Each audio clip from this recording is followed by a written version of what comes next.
Kaisar Istana Bunga Plum? Mungkinkah pedang emas ini akan menjadi anugerah takdir bagi ayah? Liningan menatap ke langit. Li Qinglian, meski berlumuran darah dan terlihat sangat mengerikan, sebenarnya hanya menderita luka ringan. Bagi seorang pejuang sekalibernya, hal-hal ini tidak berarti apa-apa. Bersamaan dengan itu, aura Li Qinglian meningkat, semakin kuat saat ini. Merefleksikan kejadian baru-baru ini, pemuda itu jelas mendapat keuntungan, namun dia memilih untuk menyerang dan menghancurkan formasi besar pembatas roh. Mungkinkah dia benar-benar datang untuk membantu? Apakah dia terkendala oleh suatu keadaan yang tidak dapat diungkapkan dengan kata-kata, sehingga menggunakan metode seperti itu? Kesadaran ini menghapus permusuhan Liningan. Jauh di atas, bahkan saat Li Qinglian masih tidak sadarkan diri, Shen Jun bisa merasakan penguasaannya secara bertahap atas maksud pedang Xuanyuan. Sekarang ini hanya masalah waktu. Benar-benar layak menjadi murid keempatnya. Menemukan ahli ilmu pedang lain seperti dia akan menjadi tantangan dimanapun di dunia. Shen Jun selalu menaruh kepercayaan besar pada Li Qinglian. Saat kekuatan Li Qinglian pulih, energi spiritual dari seluruh kota Taibai berkumpul di Plum Blossom Manor. Tahap Dewa tingkat ke-8. Tingkat ke-9 dari tahap Dewa. Puncak panggung Dewa. Dalam waktu kurang dari 15 menit, Li Qinglian telah mendapatkan kembali statusnya di tahap Kaisar Sovereign setengah langkah. Sementara itu, para penguasa kota Taibai berdatangan berbondong-bondong, termasuk beberapa pakar panggung dewa. Ekspresi Liningan berubah serius. Master Menara Dunia Bawah, Master Sekta dari Kultus Api Petir, Master Sekta dan Tetua Agung dari Sekta Pedang Cakar, begitu banyak pakar panggung dewa yang telah datang. Apa yang kita lakukan? Ilmu pedang pemuda ini luar biasa, tetapi tingkat kultivasinya terlalu rendah, dan kedua bawahannya juga. Ayah, tolong bangun! Kekhawatiran terlihat jelas di mata Liningan. Namun, saat dia mencari bantuan dari Shen Jun, dia menemukan Shen Jun telah duduk dengan nyaman dan bahkan menyiapkan layanan teh. Sikapnya yang santai mirip dengan seseorang yang menikmati tamasya musim semi. Bukankah kamu di sini untuk membantu ayahku? Dengan kedatangan orang-orang yang berniat buruk ini, bagaimana kamu bisa tetap merasa tenang? Shen Jun terkekeh dan memberi isyarat. Serahkan pada dua orang di atas kita. Jangan khawatir. Ayo, bergabunglah denganku untuk minum teh. Minumlah pantatku. Gadis kecil, memuntahkan kotoran seperti itu, sungguh memalukan. Diam! Liningan menghentakkan kakinya dengan frustrasi. Jauh di atas, pakar panggung Dewa Kota Taibai berdiri di kejauhan, penuh dengan percakapan. Orang itu, apakah dia penguasa villa dari Plum Blossom Manor? Sepertinya harta karun terbesar ada di tangannya. Hai MPH, bukankah sudah jelas? Dalam waktu kurang dari 15 menit, orang ini melonjak dari tahap dewa tingkat ke-7 atau ke-8 hingga hampir mencapai tahap kaisar berdaulat. Jika bukan karena harta karun tertinggi, apalagi yang bisa terjadi? Buah ginseng? Mungkin? Apakah kamu serius? Kenapa aku berbohong padamu? Setelah mendengar ini, keserakahan muncul di mata semua yang hadir. Sudah jelas. Harta karun pedang Dao yang tertinggi pasti muncul di Plum Blossom Manor dan dimonopoli oleh individu ini. Teman-teman, mari kita bergerak bersama sebelum orang ini sepenuhnya memurnikan harta karun tertinggi itu. Tepatnya, dengan begitu banyak dari kita di sini, apakah kita benar-benar takut hanya pada satu Plum Blossom Manor? Hari ini, kita akan mengepung Villa Lord itu. Setelah itu, kita bisa dengan santai membagi harta karun tertinggi dan kekayaan Plum Blossom Manor. Iming-iming kekayaan seperti itu membuat kemasyhuran Plum Blossom Manor menjadi tidak ada artinya. Saat kerumunan mempersiapkan diri untuk bertindak, dua sosok turun dari langit menghalangi jalan mereka. Villa Lord, kami berada di ambang terobosan. Jika kamu ingin menghindari perang habis-habisan dengan Plum Blossom Manor, aku sarankan kamu segera mundur. Wang Jingyu memerintahkan, tangan terlipat di belakang punggungnya, nadanya tegas. Aktingnya memang sempurna. Di dalam halaman, Liningan menyaksikan dengan tercengang. Urusan apa yang hanya dilakukan oleh pengikut tahap meditasi yang menimbulkan masalah di sini? Anda disebut pelindung, namun disinilah Anda sepertinya memprovokasi mereka? Mereka sudah ragu-ragu, dan dengan satu teriakan, Anda telah melampiaskan semua agresi mereka. Saat suara Wang Jingyu memudar, seorang ahli tahap petapa agung melangkah maju sambil mencibir. Sejak kapan Plamblase Manor menjadi begitu putus asa? Tak disangka bawahan tahap meditasi rendahan akan berani angkat bicara. Perhatikan kata-kataku. Hari ini, Plamblase Manor akan dihapuskan dari keberadaannya. Mendengar pernyataan itu, pria itu menghunus tombak panjang dari belakang dan menyerang Wang Jingyu dengan sebuah tusukan. Kekuatan tombak itu menimbulkan badai yang mampu membelah besi seperti tanah liat, menderu ke arah Wang Jingyu. Bahkan 10 prajurit di puncak tahap meditasi tidak dapat menahan kekuatan angin kencang dari ahli tahap petapa. Hebat ini. Menyaksikan hal ini, mereka yang memiliki niat jahat tidak bisa menahan senyumnya. Mereka tidak mengerti tentang peran pemuda itu di dalam Plamblase Manor. Namun, mereka yakin setelah tombak ini ditusukkan, dia tidak akan punya peluang. Begitu pukulan pertama dilakukan, pukulan selanjutnya akan menyusul dengan mudah. Di tanah, dahi Liningan dipenuhi keringat. Selama bertahun-tahun, Plamblase Manor hanya mengandalkan Li Qinglian. Selain dia, tidak ada ahli lain selain dia. Korban yang dituju angin kencang bukan hanya pelayan pemuda itu. Itu ditujukan pada Plamblase Manor sendiri. Dalam sekejap, kekuatan tombak yang menusuk mencapai Wang Jingyu. Saat melihatnya, Wang Jingyu hampir tidak bisa menahan kegembiraannya. Dia telah mengambil hati dengan kakak senior keempat dan gurunya sekaligus. Dan dia menghadapi sekelompok orang bodoh di tahap petapa besar. Di mana lagi dia bisa menemukan peluang bagus seperti ini? Hahaha. Untuk menyenangkan kedua kultivator itu, hari ini, dia mungkin harus menyulitkan orang-orang ini. Wang Jingyu tersenyum percaya diri, satu tangan di belakang punggung dan tangan lainnya terulur ke depan. Dia mendorong dengan telapak tangan yang kuat. Cetakan tangan kosong yang sangat besar, seukuran gunung kecil, langsung terwujud. Itu jatuh dengan kecepatan langit yang runtuh. Itulah kekuatan yang menakutkan. Para prajurit yang berkumpul merasakan jiwa mereka bergetar. Kekuatan tombak itu bertabrakan dengan sidik jari spasial. Hanya embusan saja, seperti kentut, dan lenyap dalam sekejap. Wahahaha, hancurkan mereka! Wang Jingyu tertawa terbahak-bahak, meluncurkan mantra lain. Turunnya cetakan telapak tangan yang kosong dipercepat dengan tajam. Dengan wilayah yang begitu luas dan kecepatan yang luar biasa, beberapa petapa agung tidak memiliki kesempatan untuk melarikan diri. Dengan percikan, petapa yang memegang tombak berubah menjadi noda darah saat bersentuhan dengan tapak tangan bersegel. Semua orang tercengang.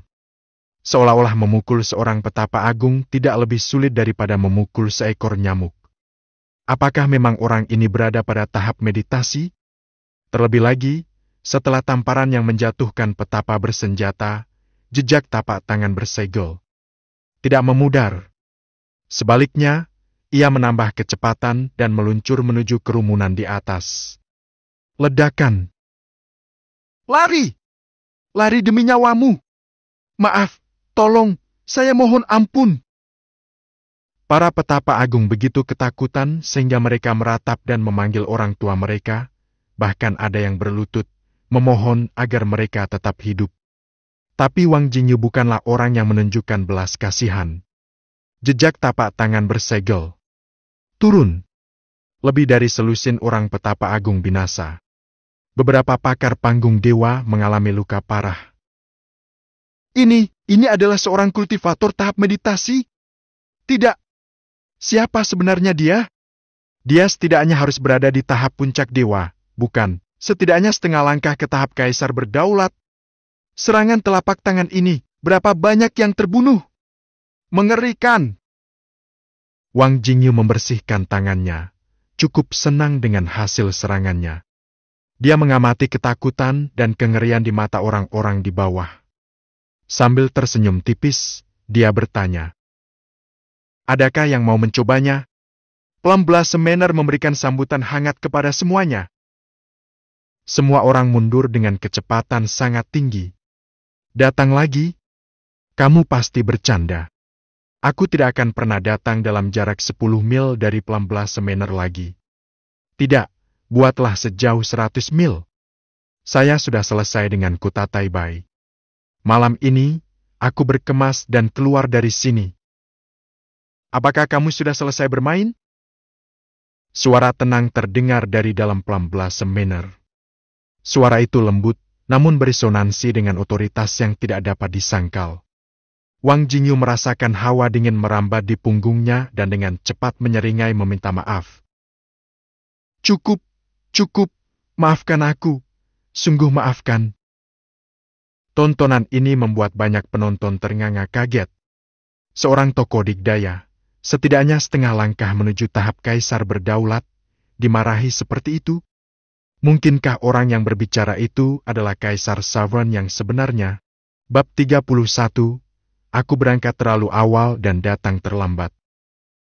Saat kerumunan ramai dengan spekulasi tentang identitas pemuda itu, Wang Jingyu dan Li Hongyu tidak berusaha lagi menyembunyikan kekuatan mereka yang sebenarnya.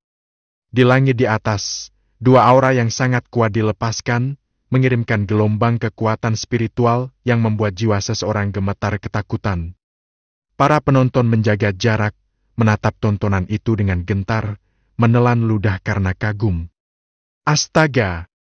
Mereka menyaksikan bukan hanya satu, tapi 2,5 kaisar.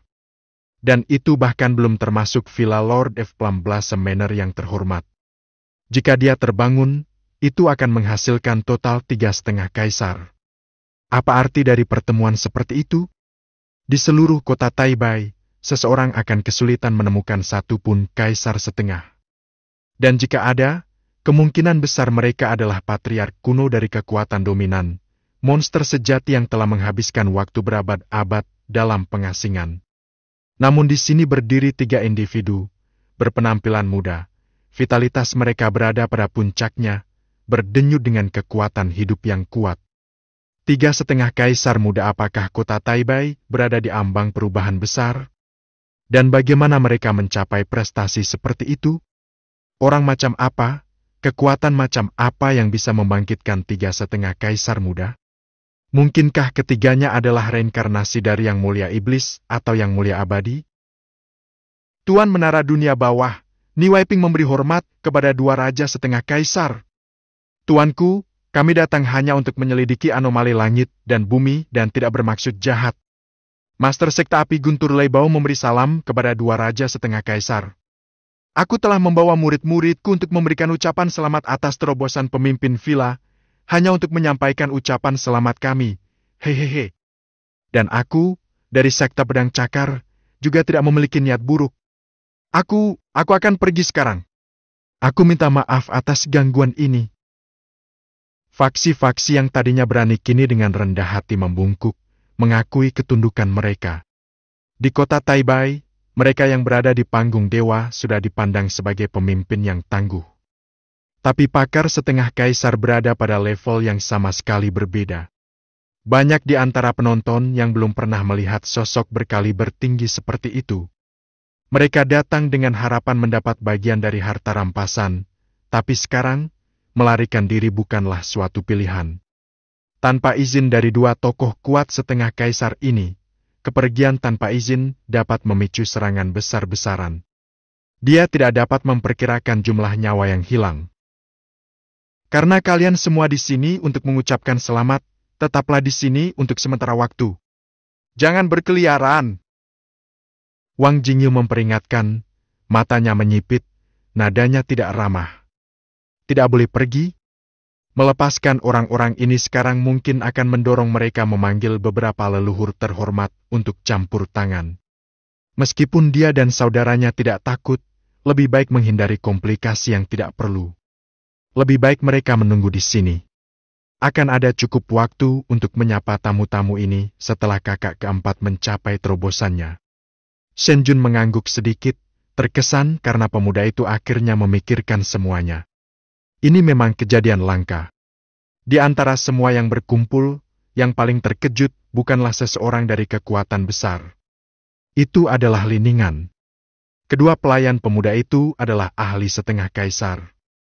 Mengapa makhluk tangguh seperti itu melakukan perjalanan jauh ke Plamblasem Manor dan memberikan dukungan yang tak tergoyahkan kepada ayahnya? Lalu ada masalah lain. Liningan tidak bisa menahan diri untuk tidak melirik pemuda yang dengan santainya menyeruput teh di sampingnya. Dia ditemani oleh dua pengikut berstatus setengah kaisar. Mungkinkah pemuda ini adalah penguasa yang sebenarnya? Meskipun banyak detail yang masih belum jelas. Satu hal sekarang sudah pasti. Pemuda ini tidak berbohong. Mereka di sini bukan untuk menyakiti ayahnya. Jika tidak, dengan dua ahli setengah kaisar dan seorang pemuda dengan kekuatan misterius. Kekuatan seperti itu, jika menyimpan niat buruk, dapat dengan mudah memusnahkan Plamblasem Manor tanpa mengeluarkan keringat. Waktu berlalu. Di atas mereka, kehalusan Li Qinglian mencapai klimaksnya. Auranya melonjak, niat pedangnya menguat. Akhirnya, bersenandung. Sebuah dengungan resonansi menembus udara. Niat pedang melonjak ke langit. Ledakan. Gelombang besar kekuatan spiritual menyapu kerumunan, meninggalkan banyak orang yang tidak siap dengan luka-luka. Dan ini hanyalah pelepasan kekuatan pedang Li Qinglian yang tidak disengaja. Pertengahan setengah kaisar. Setengah kaisar terlambat. Puncak setengah kaisar. Ranah Li Qinglian melonjak, naik ke puncak setengah kaisar sebelum akhirnya mulai stabil. Pada saat itu, semua orang terkejut. Mereka baru saja menyaksikan kelahiran setengah kaisar, dan masih sangat muda. Jika semuanya berjalan baik, dia ditakdirkan untuk menjadi penguasa di masa depan. Kekuatannya sekarang begitu besar sehingga ia bisa mendominasi kota Taibai sendirian. Hah! Li Qinglian menghembuskan napas suram. Dalam rentang satu tarikan napas, aura yang luar biasa, kekuatan yang menindas, dan niat pedang yang besar menghilang tanpa jejak. Jika mereka tidak melihat terobosan Villa Lord dari awal hingga akhir, mereka mungkin salah mengira Li Qinglian sebagai orang biasa yang tidak tahu apa-apa tentang kultivasi. Mata Li Qinglian perlahan terbuka, kilatan niat pedang emas muncul di dalamnya. Di tanah, semua orang menundukkan kepala, gemetar ketakutan kalau setengah kaisar puncak akan meminta balasan. Tapi Li Qinglian tidak punya waktu untuk mereka. Dia bahkan tidak melirik Wang Jingyu atau Li Hongyu saat dia bergegas ke halaman istana. Hanya setelah memastikan putrinya, Liningan, tidak terluka, barulah Li Qinglian mengalihkan perhatiannya ke tempat lain. Shen Jun meletakkan cangkir tehnya dan mata mereka bertemu. Satu pasang bertepi kewaspadaan, yang lainnya dengan senyuman lembut. Li Qinglian menempatkan Liningan di belakangnya dan bertanya dengan wajah tegas, mengucapkan setiap kata. Aku akan bertanya padamu untuk terakhir kalinya. Siapa sebenarnya kamu? Li Qinglian berdiri di hadapannya seperti pedang terhunus dengan kaliber tak tertandingi, niat pedangnya menjulang tinggi. Hanya bertatapan dengannya terasa seolah sebilah pisau menempel di alis seseorang. Teratai hijau. Shen Jun melepaskan penyamarannya dan berbicara dengan lembut. Kau tidak bisa disalahkan. Aku pergi terlalu cepat. Aku datang terlalu terlambat. Saat penyamaran Shen Jun hilang, wajah aslinya akhirnya terungkap.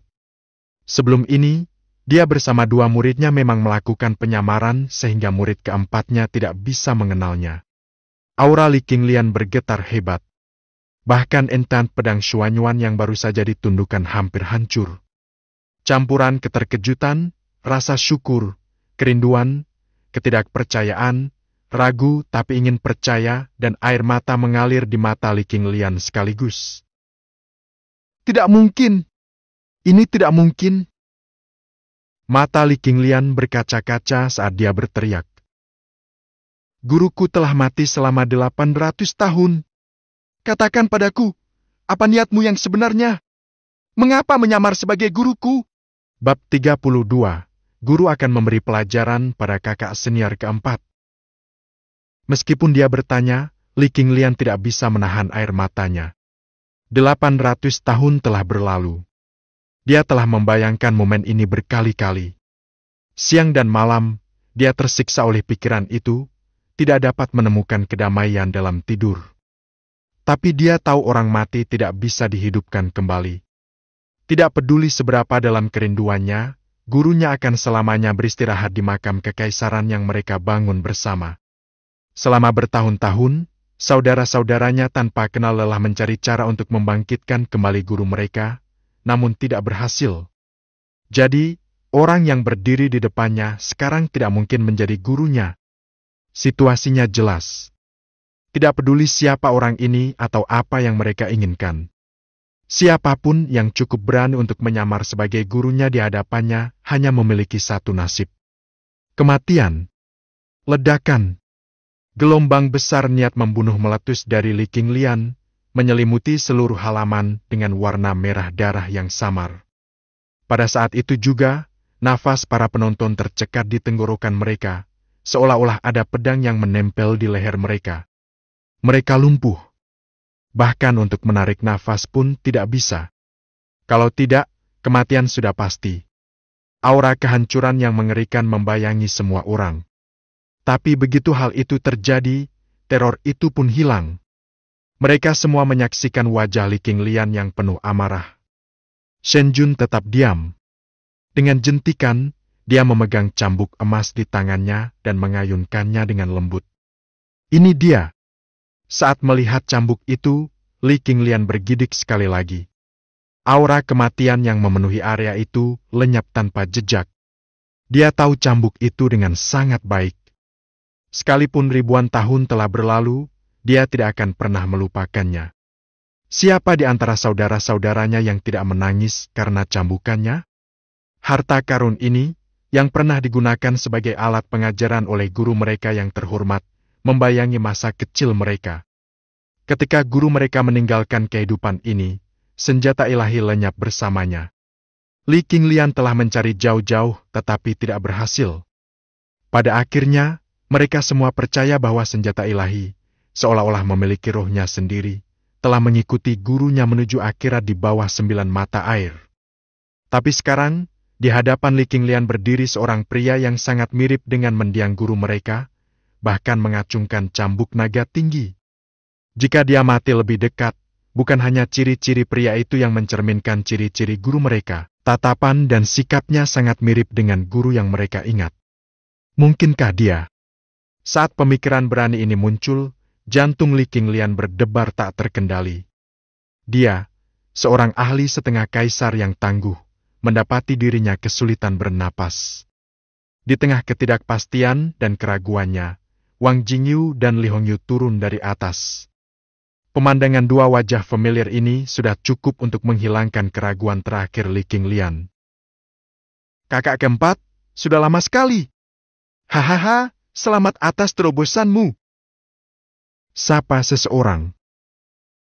Kakak keempat, ada apa denganmu? Kapan kamu punya anak perempuan? Tanya yang lain. Penyamaran keduanya sudah mereka lepaskan hingga memperlihatkan wajah mereka berdua. Memang, setelah terpisah lebih dari 1 abad, sapaan mereka masih tetap alami, sebuah kemudahan yang tidak bisa dipalsukan. Li Qinglian mengalihkan pandangan dari mereka ke Shen Jun, dan emosinya membanjiri dirinya. Murid Li Qinglian memberi hormat kepada guru. Dia berteriak, berlutut, dan membungkuk dalam-dalam. Air mata mengalir deras saat dia menangis dengan keras, tangisannya bergema di luar batas istana.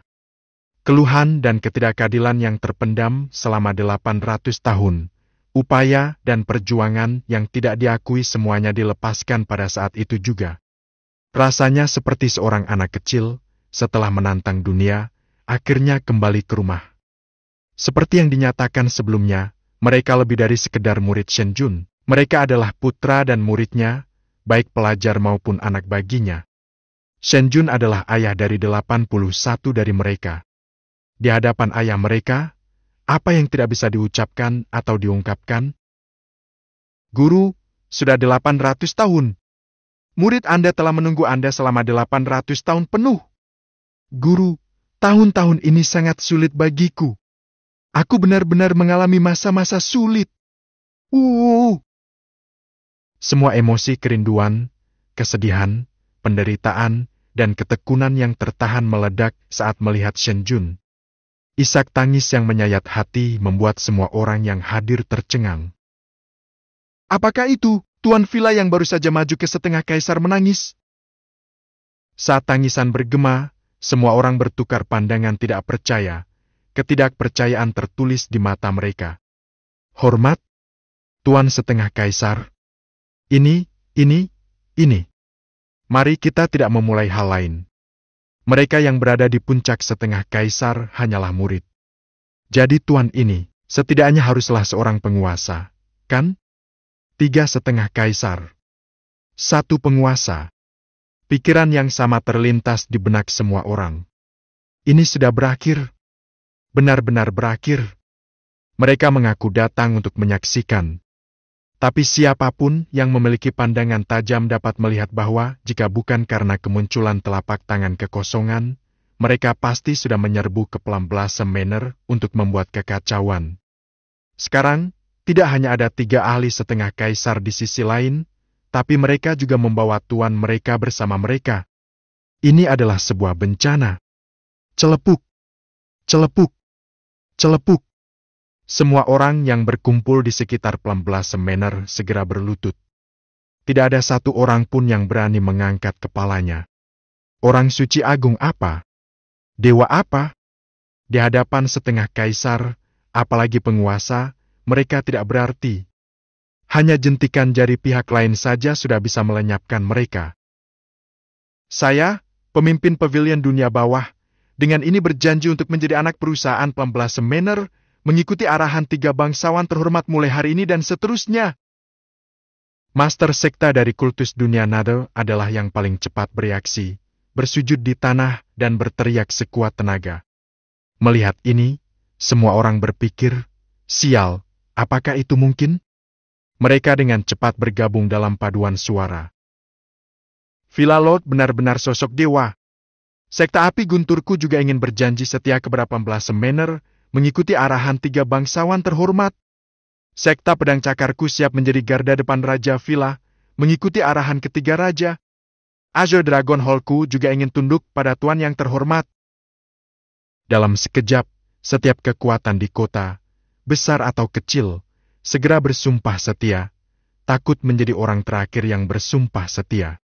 Dalam momen hidup atau mati, tidak ada ruang untuk ragu-ragu. Semuanya, diamlah. Perintah Shen Jun, suaranya dipenuhi kekuatan spiritual yang menyelimuti seluruh area. Kerumunan itu langsung ketakutan, wajah mereka pucat pasi saat mereka segera berlutut, bahkan tidak berani bernapas terlalu keras. Ruangan menjadi sunyi. Li Qinglian buru-buru menyeka air matanya dan membawa Liningan maju dari belakangnya. Ningan, kemarilah dan berlutut. Ini adalah leluhur beladiri yang selalu dibicarakan ayahmu. Mulai sekarang, Anda harus menunjukkan rasa hormat yang setinggi-tingginya. Mengerti? Perintahnya. Ya, Ningan memberi salam pada guru. Jawabnya, masih terlihat kebingungan. Bahkan ketika ayahnya membawanya ke depan, Liningan tetap bingung. Apa yang sebenarnya terjadi? Bagaimana pemuda ini bisa menjadi leluhur beladirinya? Dan identitas lain apa yang dia miliki? Apalagi dia belum pernah melihat ayahnya seperti ini sebelumnya. Jika ingatannya benar, ini memang pertama kalinya dia menyaksikan ayahnya menangis. Liningan selalu mengenal ayahnya sebagai orang yang tegas, ramah, dan terkadang santai. Sekarang, melihat Li Qinglian menangis tak terkendali, Liningan tidak bisa menahan tangisnya sendiri. Dia merasa sangat kasihan pada ayahnya, yang telah memikul beban Blossom Manor sendirian selama bertahun-tahun. Sebagai putrinya, dia sangat menyadari kesulitan yang dialaminya. Qinglian, kamu telah bekerja sangat keras selama bertahun-tahun. kata Shen Jun lembut sambil meletakkan tangannya di bahu Li Qinglian. Aku sama sekali tidak merasa kesulitan. Melihat guru kembali membuat semuanya berharga. Jawab Li Qinglian dengan sungguh-sungguh. Aku sudah mencatat semua usahamu, tapi sekarang... Tatapan Shen Jun menajam, dan nadanya berubah menjadi keras. Saya harus bertanya, kesalahan apa yang telah Anda lakukan selama bertahun-tahun ini? Wang Jingyu dan Li Hongyu berdiri di belakang Shen Jun, mendengar percakapan itu dan diam-diam mundur. Ini dia. Sang guru akan mendisiplinkan kakak senior keempat. Bab 33, itu hanya setan. Li Qinglian akhirnya sadar. Selama lebih dari 1 abad, dia hidup dalam kabut. Meskipun dia tidak pernah mabuk, dia juga tidak pernah benar-benar bangun.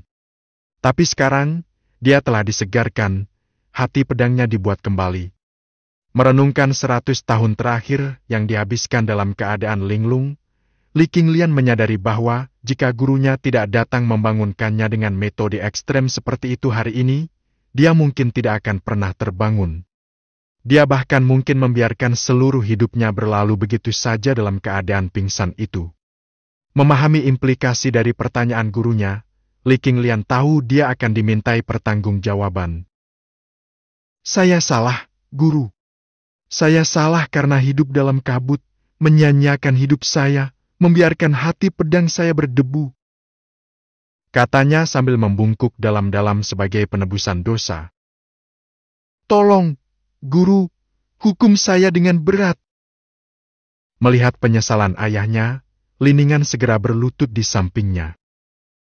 Aku bersedia menanggung hukuman untuk ayahku. Tolong, leluhur bela diri, hukumlah aku saja. Dengan cucunya berlutut di hadapannya, kemarahan Shen Jun mereda, dan dia tidak sanggup untuk menyerang Li Qinglian saat itu juga. Cukup, cukup. Demi putrimu, aku akan mengampunimu hari ini. Kata Shen Jun acuh tak acuh. Tetapi jangan berpikir kamu lolos, kakak keempat Li. Datanglah padaku nanti dan terima 500 cambukan. 500 cambukan? Menyebutkan nomor tersebut saja sudah membuat Wang Jingyu dan Li Hongyu bergidik ketakutan. Mereka tahu betul rasa sakit dari cambuk naga tinggi. Bahkan dengan tubuh mereka yang tangguh, cambuk itu masih bisa meninggalkan bekas darah yang dalam. Baru kemarin, setelah masing-masing hanya menerima 50 cambukan, mereka sangat kesakitan hingga tidak bisa berbaring tanpa meringis, karena takut memperparah luka mereka. 500 cambukan pasti akan membuat mereka terbaring di tempat tidur selama berhari-hari. Saya akan menerima hukumannya, guru. Li Qinglian bersumpah, membungkuk dalam-dalam sekali lagi, tubuhnya gemetar karena emosi. Gemetarnya bukan karena rasa takut, tapi karena rasa lega dan syukur yang luar biasa. 800 tahun yang lalu, dia, seperti semua saudaranya, takut melihat cambuk naga tinggi. Namun, selama 800 tahun itu, dia rindu gurunya mengayunkan cambuknya sekali lagi, untuk memarahinya sekali lagi. Hari ini, mimpi yang selama ini ia dambakan akhirnya menjadi kenyataan. Li Qinglian tidak bisa menahan kegembiraannya. Shen Jun duduk kembali di meja teh, memberi isyarat agar ayah dan putrinya bangkit sebelum berbicara dengan nada pelan. Saudara keempat, kerumunan di sini terlalu besar. Pergi dan bubarkan mereka. Ya. Li Qinglian menjawab, membungkuk dengan tinjunya di telapak tangannya, kilatan es muncul di matanya. Dia sudah menyusun rencana untuk menghadapi jiwa-jiwa hina yang ingin menendangnya saat dia terjatuh. Guru, ada permintaan lain yang ingin saya minta. Kata Li Qinglian, seolah tiba-tiba teringat sesuatu. Dia mengatupkan tangannya lagi dan melanjutkan. Dalam beberapa hari, sebuah dunia rahasia akan terbuka sekitar 2000 mil dari sini. Saya ingin membawa Ningan ke sana untuk pelatihan dan meminta persetujuan Anda. Ekspresi tajam niat membunuh terlihat di mata Li Qinglian saat dia berbicara. Shen Jun menyadarinya tetapi memilih untuk tidak bertanya lebih jauh. Jika kamu ingin pergi, pergilah. Dan jika ada masalah, datanglah padaku, katanya. Terima kasih, Guru. Jawab Li Qinglian, sikapnya menegaskan kecurigaan Shen Jun bahwa ada lebih banyak cerita daripada apa yang dibagikan. Tapi itu bukan tempatnya untuk mengorek, lagi pula, anak-anak sudah dewasa. Dia tidak bisa selalu ada untuk menyelesaikan masalah mereka. Dengan restu gurunya, Li Qinglian melompat ke udara dan meluncur ke arah para penonton. Dia harus berurusan dengan oportunistik ini terlebih dahulu. Salam, Tuan Villa Teratai Hijau. Selamat kepada Tuan Villa karena telah mengatasi kemacetan dan mencapai pangkat setengah kaisar. Selamat kepada Tuan Villa atas kemajuan lebih lanjut dari keterampilan ilahi Anda. Saat Li Qinglian mendekat, wajah penonton berseri-seri dengan senyuman ucapan selamat, tampak sangat gembira untuknya. Namun, di balik kedok mereka, kepanikan melonjak. Mereka tidak bodoh. Siapa yang akan membawa elit sekta mereka ke rumah seseorang dengan dalih perayaan? Tepat ketika kekuatan tempur orang itu berada pada titik terlemahnya setelah terobosan? Tidak ada yang akan percaya itu. Perilaku mereka saat ini tidak lebih dari sekedar sikap tunduk dengan harapan bahwa setengah kaisar yang baru diangkat, penguasa villa yang terhormat, akan menunjukkan belas kasihan dan mengampuni nyawa mereka. Apakah kalian semua datang ke Plumblossom Manor untuk memberi selamat padaku, Li Qinglian, atas terobosanku? Li Qinglian bertanya dengan nada dingin, ekspresinya tidak berubah. Mendengar kata-katanya, semua orang berkeringat dingin. Semuanya sudah berakhir. Villa Lord pasti datang untuk menyelesaikan masalah dengan mereka. Pada saat itu, para pemimpin kekuatan utama kota sedang menyalahkan diri mereka sendiri. Mengapa mereka harus serakah kali ini? Namun betapapun mereka menyesalinya, waktu tidak akan berputar kembali. Tidak peduli seberapa keras mereka bersujud atau betapa tulusnya permintaan maaf mereka, Li Qinglian tidak akan membiarkan kelompok ini lolos. Dia bahkan tidak menunggu siapapun untuk berbicara lagi. Dengan lambaian tangannya yang lembut, Li Qinglian memerintahkan. Pergi!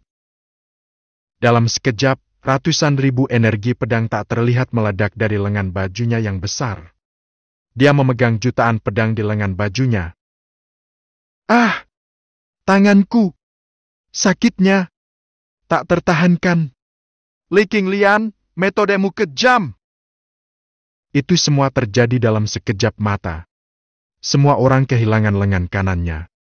Mereka bahkan belum sempat melihat energi pedang, apalagi bertahan melawannya.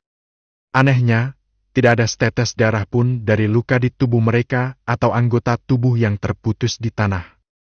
Setelah mendapatkan kembali statusnya sebagai setengah kaisar, penguasaan pedang Li Qinglian telah meningkat ke tingkat yang baru.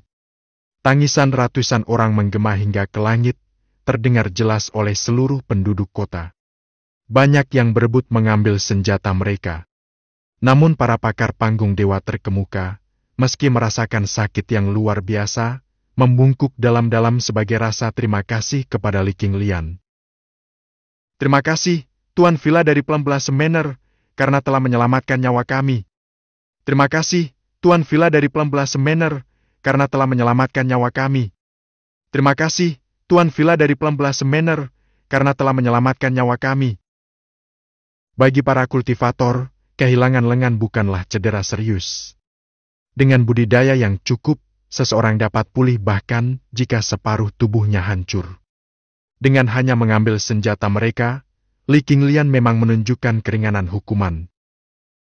Hari ini adalah hari yang baik bagiku, kata Li Qinglian sambil memandang sekeliling dengan dingin, ancamannya menggantung di udara.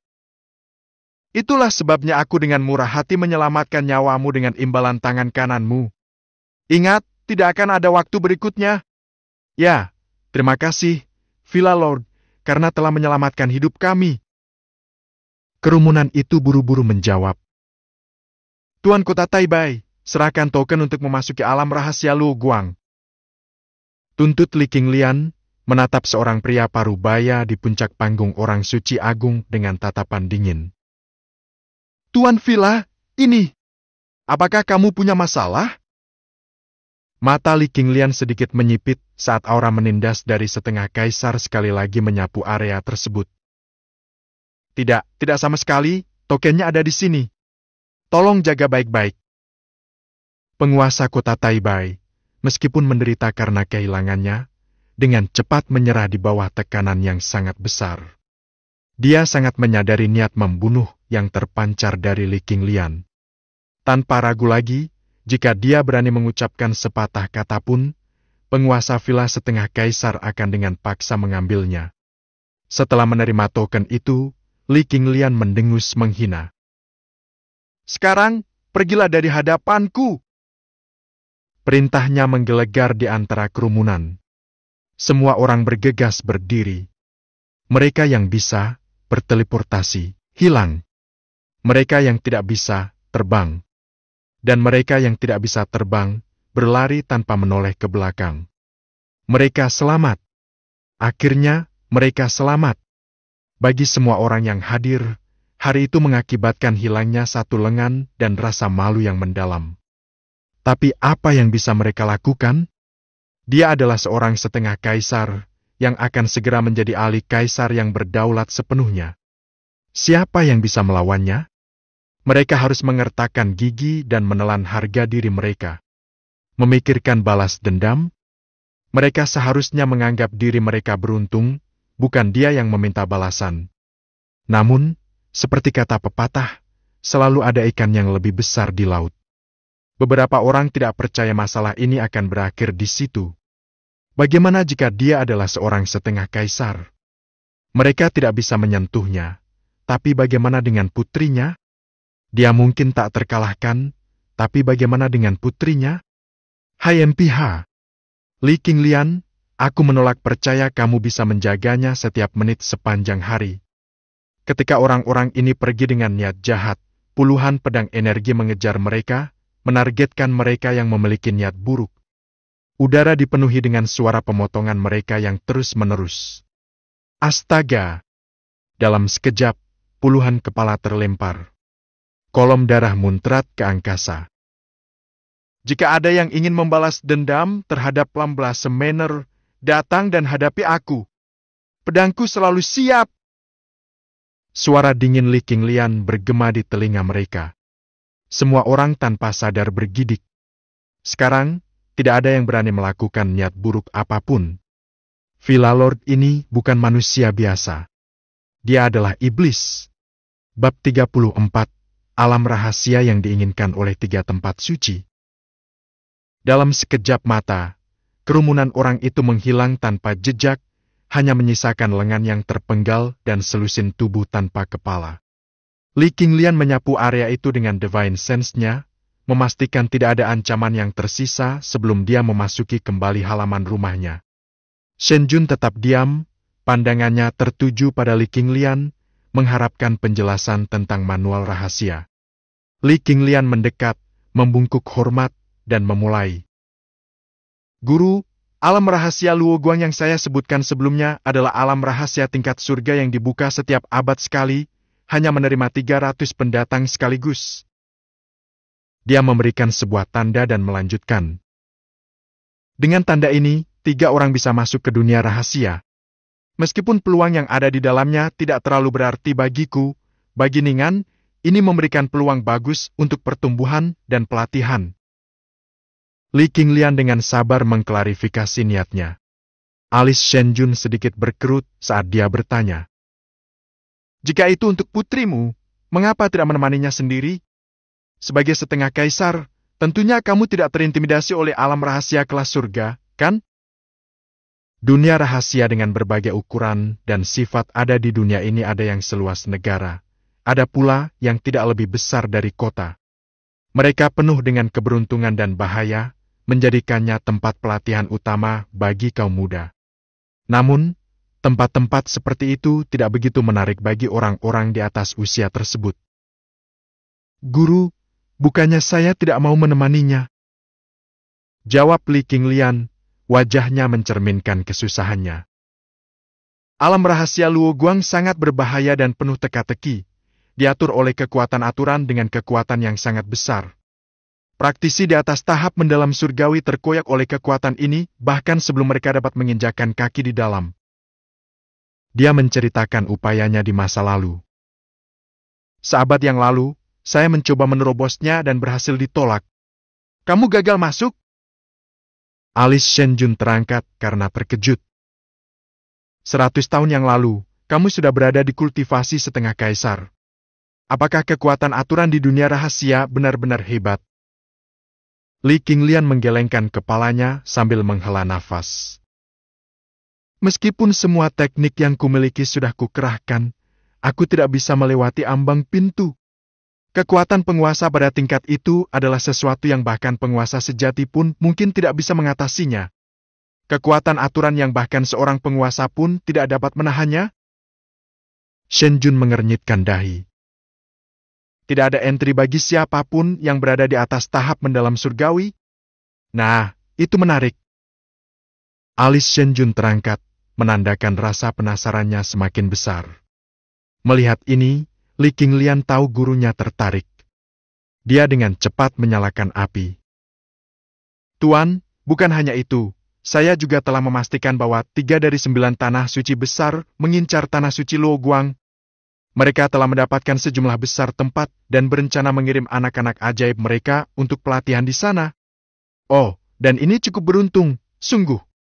Jika Anda tidak muncul tiba-tiba, Guru, saya tidak akan pernah berani membiarkan Ningan berpartisipasi. Dia berbakat, tapi dia tidak bisa dibandingkan dengan murid-murid tanah suci yang datang berbondong-bondong itu. Tetapi sekarang, dengan kultivator yang tak tertandingi seperti Anda, Guru, saya dapat dengan tenang membiarkan Ningan menemani Anda berperang dan mengumpulkan rampasan perang. Li Qinglian menyampaikan sanjungannya dengan mulus, pujian demi pujian. Wang Jingyu dan Li Hongyu menyaksikan dengan tercengang. Mereka mengingat kakak senior keempat sebagai orang yang tabah, tidak banyak bicara, dan tidak mudah tersenyum. Kakak keempat, belum lama ini kita terakhir bertemu. Apa yang merasukimu? Hai Empia, hentikan, nak. Kau tegur Shenjun sambil terkekeh. Kalau begitu, setelah dunia rahasia terbuka dalam beberapa hari nanti, maka aku akan membawa putrimu dalam perjalanan ke sana. Keputusannya tidak terpengaruh oleh tempat yang penuh teka-teki itu. Sebaliknya, dia tertarik dengan fakta bahwa 3 dari 9 tanah suci besar sedang mengincar alam rahasia Luoguang. Kekuatan tanah suci bukanlah sesuatu yang bisa ditandingi oleh faksi kecil seperti sekte Hai. Untuk memobilisasi 3 tanah suci sekaligus, pasti ada sesuatu yang sangat berharga di dalam dunia rahasia ini. Sekalipun itu mungkin tidak menguntungkannya secara langsung, dia tidak bisa membiarkan tanah suci mengambil alihnya. Selain itu, ini adalah kesempatan untuk menyisihkan beberapa murid yang dibudidayakan di tanah suci. Mengapa melewatkan usaha yang pasti menguntungkan seperti itu? Setelah melihat gurunya akhirnya mengangguk setuju, Li Qinglian menghela nafas lega. Selama ratusan tahun, harta karun di tanah suci Luoguang telah lolos dari 3 tanah suci besar. Dengan tuannya yang mengambil alih kali ini, ada peluang sukses yang nyata. Li Qinglian dengan penuh kasih mengingat ketika gurunya memimpin mereka melalui berbagai dunia rahasia untuk pelatihan. Efisiensi mereka dalam berburu harta karun tidak ada bandingannya. Tidak peduli seberapa luas atau berbahayanya dunia rahasia, guru mereka melintasinya seolah-olah berjalan melalui tamannya sendiri. Sementara yang lain masih berusaha menemukan jalan mereka, mereka telah menjelajahi wilayah tersebut hingga bersih dan siap berangkat dengan membawa rampasan mereka. Bagi rekan-rekannya, guru mereka adalah seekor binatang pencari harta karun dalam wujud manusia. Kapan dunia rahasia terbuka, dan berapa lama waktu yang dibutuhkan untuk sampai ke sana? Shenjun bertanya. Dalam 5 hari, alam rahasia Luoguang akan resmi dibuka. Li Qinglian memperkirakan dalam hati. Dengan kecepatan guru, biasanya 3 hari sudah cukup, tapi mengingat kita membawa Ningan, mungkin perlu 4 hari. Shenjun mengangguk, lalu menoleh ke Wang Jingyu dan bertanya.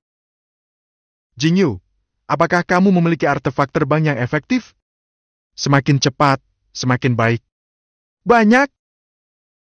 Wang Jingyu membual sambil membenturkan dadanya. Hanya 2 atau 3.000 mil?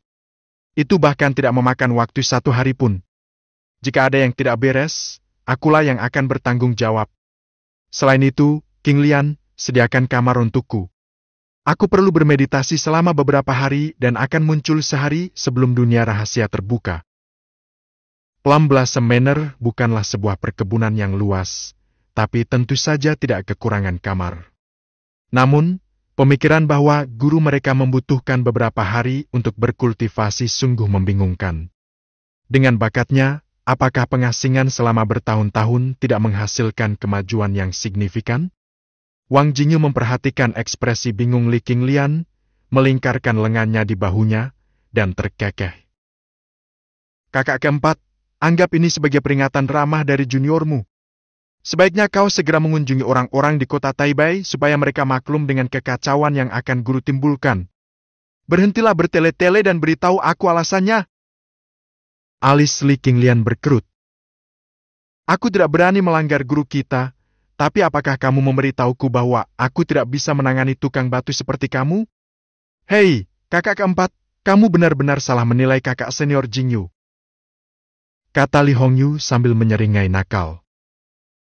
Ketika guru berlatih kultivasinya, ya, anggap saja itu cenderung sangat berisik. Jika seseorang datang mencari masalah dan mengganggu guru, itu buruk. Li Qinglian sekarang benar-benar bingung. Kedua adik laki-laki ini tidak akan berani mengerjainya.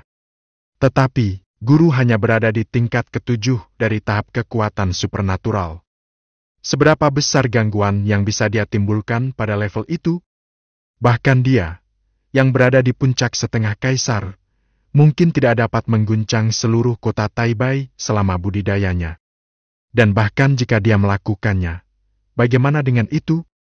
Setelah kemunduran yang baru saja dia alami di sini, Li Qinglian benar-benar meragukan para pembuat unar itu berani kembali. Kakak senior, kamu tidak menyadari sesuatu. Wang Jingyu menghela nafas dan berbicara dengan lembut.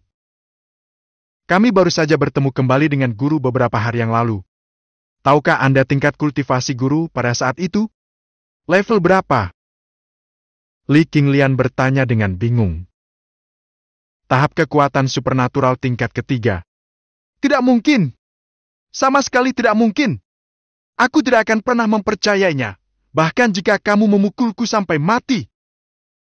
Setelah hening sejenak, Li Qinglian melompat, tercengang. Dengan bakat guru, akan sangat mengesankan untuk memajukan satu bidang dalam 10 tahun. Untuk menembus 4 bidang hanya dalam beberapa hari. Tidak mungkin! Sama sekali tidak mungkin! Li Qinglian bukan satu-satunya yang terkejut. Li Ningan juga sama terkejutnya. Sejak kecil, ayahnya telah berbagi banyak cerita tentang leluhur bela diri mereka ini. Dia tahu betul bahwa bakat guru leluhur sangat kurang, tidak pernah menembus tahap kekuatan supernatural sebelum masa hidupnya habis. Tapi sekarang, paman bela diri Jingyu mengklaim bahwa leluhur bela diri telah menghancurkan 4 alam kecil dalam hitungan hari, melonjak ke tingkat ke-7 tahap kekuatan supernatural. Bahkan para murid inti di Tanah Suci, yang dipelihara dengan materi surgawi dan harta karun duniawi, mungkin tidak akan mencapai prestasi seperti itu, bahkan jika mereka mengkonsumsinya setiap hari. Di ruangan yang